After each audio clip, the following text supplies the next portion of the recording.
Welcome back, everyone. Now, Congressman Patrick Maloney represents New York's Hudson Valley in Congress, and he joins us to give us the inside scoop on what's going on or not going on in Washington.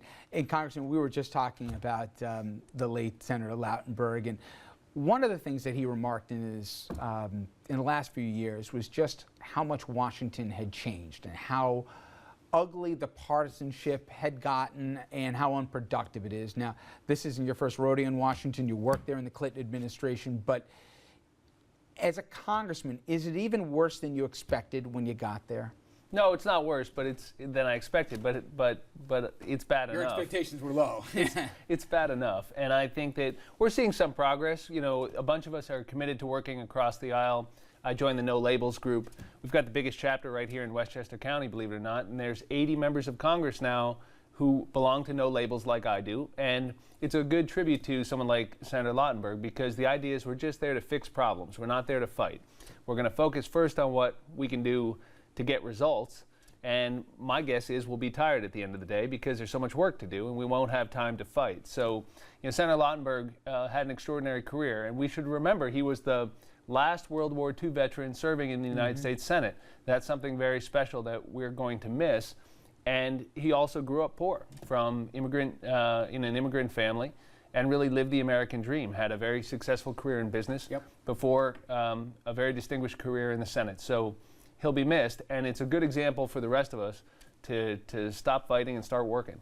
Well, the polls certainly suggest that people would like to see more of what you're talking about, which is Congress actually doing something. But the ability to, pardon the expression, walk and chew gum, where you can both investigate and legislate, has certainly come into question.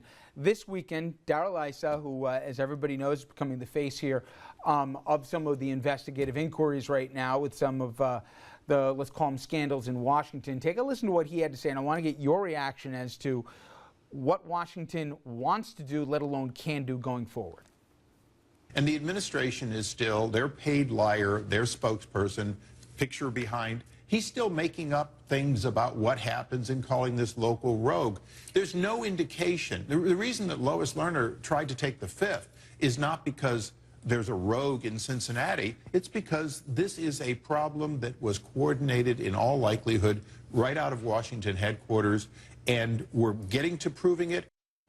Okay, that obviously the congressman who was on CNN this past weekend. Let me get your take on it. First of all, the CIA story, the AP story, do you qualify them as scandals? He made it clear that they're not going to let this thing lie here, and they're saying that it goes, he was talking about Jay Carney, the press secretary, they go right all the way up to the top, they go right to the administration. It wasn't some agency snafu. This thing was coordinated from above. Well, that's a very serious allegation that has not been proven. Now, this situation with the IRS is bad enough. You know, there should be zero tolerance for any kind of politics involved with the IRS. I think it's outrageous that they targeted anybody because of their politics, and we should get to the bottom of it. Unfortunately, I don't think Chairman Issa helps that cause when he engages in some of those reckless statements and name-calling. This is a serious situation, and it should be looked at by serious people. There is, however, no proof that it goes anywhere beyond that regional office, or certainly not to the White House. But look, if it does, we should find out. Do you get the sense that people, not just you, but there's enough people even on the other side of the aisle, they can investigate and legislate at the same time, or is this going to be all we're going to hear about for the next few months? I think that if you look at the Farm Bill, which we just got done, a bunch of us, I'm on that committee, a bunch of us working across the aisle, this is an historic Farm Bill that is really good for the Hudson Valley, that will create jobs. It does away with these big payments to agribusiness out in the Midwest. It reforms the crop insurance program. That's my law. I wrote it. It's gonna get enacted this year. There's a lot of good bipartisan work going on in the Agriculture Committee, and we're going to get a Farm Bill. I think you'll see the same thing on immigration. We saw the same thing on the Violence Against Women Act, which we got done. Will actually get through? I do. I think it's critically important to the country. Now, we have to do it the right way, and we've got to secure the border, and we've got to verify the workforce. But we've got to get things done. And I'm hearing enough Republicans saying if you get immigration done, even though I'd argue as a party they get even more out of it than Democrats, by the way, but be that as it may, They don't want to do anything that can be perceived as taking the heat off the administration or giving this president a political win by passing some landmark legislation like immigration reform. And as a result, like we've seen for the last 5 years, stuff will be grinded to a halt if they've got some red meat like these investigations we're talking about. Well, look, we've been here before. I mean, as you know, I served in the Clinton administration. And in the second Clinton term, the Republicans became, some of them, obsessed with investigations. And what happened? The Democrats picked up seats in '98, and people like Newt Gingrich had to resign. So I think the politics of scandal are not at all clear. I think the politics of being productive, of getting stuff done, of getting results for people, would serve them a lot better. And I think that what I hear everywhere I go in the Hudson Valley is they want us to start working, stop fighting.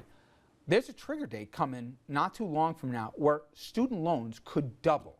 This thing has been, they've seen this train coming down forever, and now we're coming right up against it. This has got to be the stupidest political downside for anyone to not support this, but yet it's got a real chance to lapse here. Why isn't that like Exhibit A, that it's the smart thing, it's the right thing, but still it's got a good chance of not getting done and people are going to get hurt in the process? There's some good bipartisan work happening on that. I think we'll get a solution on that. What I do not want to see, and what I voted against last week, was what I call the sort of subprime students effect, where you get kids taking loans that are on these low introductory rates, and then they could go from paying 2.5% to paying 8.5%. And that's the difference between being able to pay it back and being in default. So we can't trick kids into getting too much student loan debt. They have too much already because college costs too darn much. And so I want to focus on why tuition keeps going up, and I want to make sure we fix this student loan problem in the short term. How about sequestration? I know for a lot of people say, oh, been there, done that, no big deal. Well, put a human face on it and use West Point, because if people, our military academies, you would think would be one place that you wouldn't see partisan infighting, especially given where we are in this world right now. But yet, the cadets and the institutions actually really hurting right now as a consequence. Right. Well, I was at this table a few months ago saying this, and we heard a lot of people saying, no, sequester doesn't matter. Now, I wrote to the Secretary of Defense, and I've been working with the White House, and we have been successful in mitigating some of the impact on West Point. We thought it was going to be 2,000 furloughs for 22 days. It's now under 1,000 furloughs for 11 days. But that's bad enough, and that's between now and September 30th. And the same thing's going on at the Air National Guard Wing at Stewart. These are real families serving their country. A lot of them have been active duty before they go civilian. So this is a real impact, and it affects the kids who are going to be making, in some cases, huge sacrifices for us as a country. It's a great example of why the sequester is the dumb idea from the last Congress. We can balance the budget a better way. Congressman, thank you so much. I appreciate you taking time out today. All right, everyone, we'll take a quick break. Our panel will return right after this, so please stay with us.